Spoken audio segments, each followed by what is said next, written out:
घर घर बाज बधैया बधैया बधैया, घर घर बाज बधैया बधैया बधैया।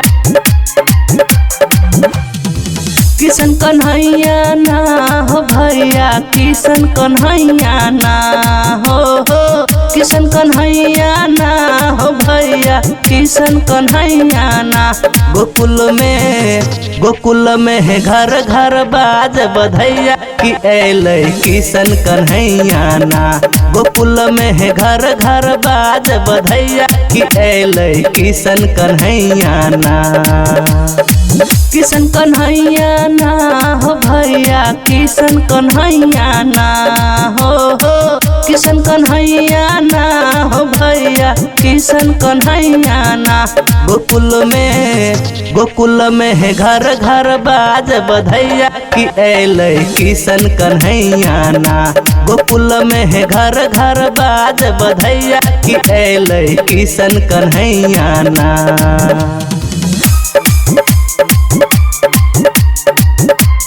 घर घर बाज बधैया बधैया बधैया, घर घर बाज बधैया।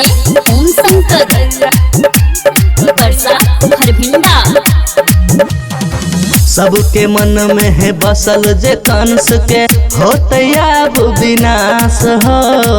खुशी में झूमे टोला महल्ला, माखन चोर छे खास हो, माखन चोर छे खास हो। सबके मन में है बसल छे कंस के होते अब विनाश हो। खुशी में झूमे टोला महल्ला, माखन चोर छे खास हो।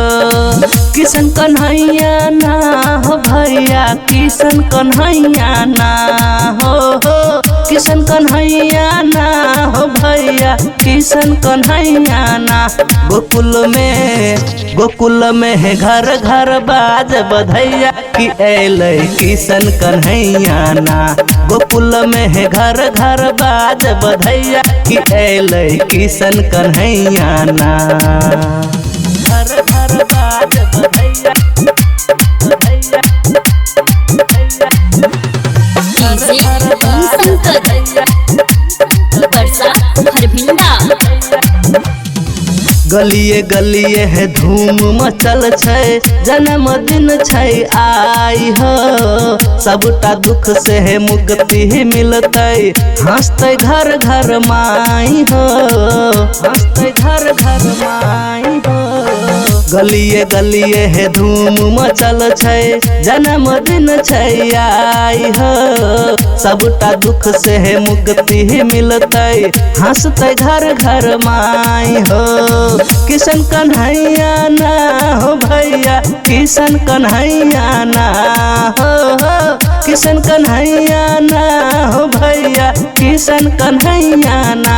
गोकुल में है घर घर बाज बधैया कि ऐलै किशन कन्हैया ना। गोकुल में है घर घर बाज बधैया कि ऐलै किशन कन्हैया ना।